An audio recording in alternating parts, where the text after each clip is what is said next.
Here we're going to use matrices on our graphing utility to solve a system of equations. In this situation, Megan went clothes shopping and bought 2 pairs of flare jeans, 2 camis, and 4 t-shirts for $90. At the same store, Paige bought 1 pair of flare jeans and 3 t-shirts for $42.50, while Kara bought 1 pair of flare jeans, 3 camis, and 2 t-shirts for $62. We're asked to determine the price of each clothing item. To begin the problem, we need to define our variables. We have 3 variables of interest here. It's going to be the price for the flare jeans, the price for the camis, and the price for the t-shirts.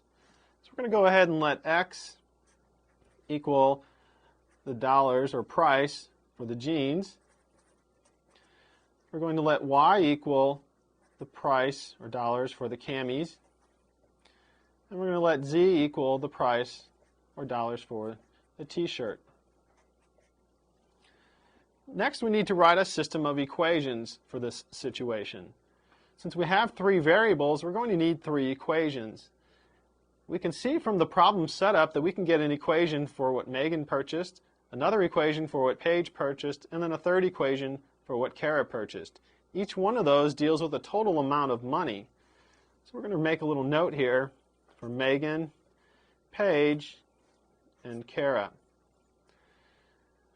We know that Megan bought 2 pairs of flare jeans, so she spent $2x on flare jeans, plus she bought 2 camis, so she spent $2y on camis, plus she bought 4 t-shirts, so she spent $4z on t-shirts, for a total of $90. Paige bought 1 pair of flare jeans, so she spent x dollars on jeans, plus she bought 3 t-shirts, so that's plus 3z dollars, and for a total of $42.50. Kara bought 1 pair of flare jeans, so she spent x dollars on jeans. She bought 3 camis, so she spent 3y dollars on camis, and 2 t-shirts, so she spent plus 2z dollars on t-shirts, for a total of $62. Now that we have our system of equations, we want to go ahead and enter this into our calculator. We're going to use our augmented matrix. Remember that the augmented matrix consists of the coefficients of the variables, and we also need the right-hand side.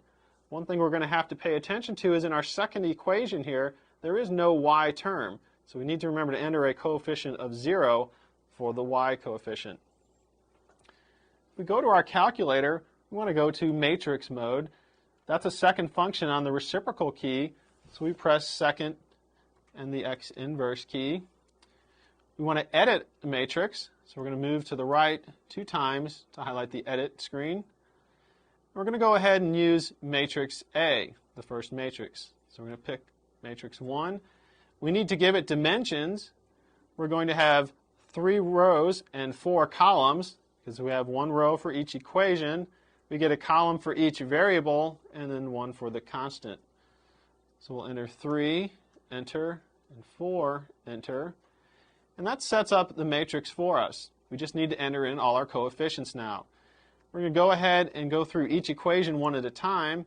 So for Megan, coefficient on x was 2.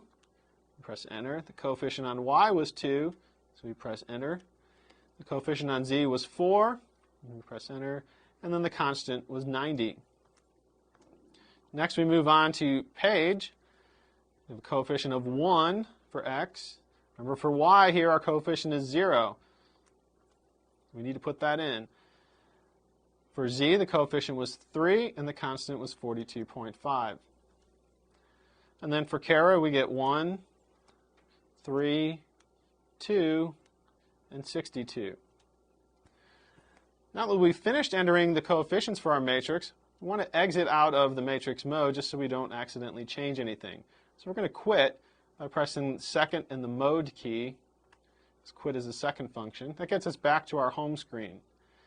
Now we're going to go back to matrix mode. So we hit second and matrix, which is the reciprocal key. And we're going to move over to math. That's the second option. We would like to get our matrix into reduced row echelon form. That way we can just read off the answer. So we'll scroll down until we find RREF. That stands for Reduced Row Echelon Form. Hit enter, and now it's asking us for the matrix that we want to reduce. We'll go back into matrix. The first entry here says names, so we're going to pick matrix number 1. That's the matrix we put our coefficients in. Close our parentheses and hit enter. Now we can see from our matrix that x is equal to 24.5, y is equal to 8.5, and z is equal to 6.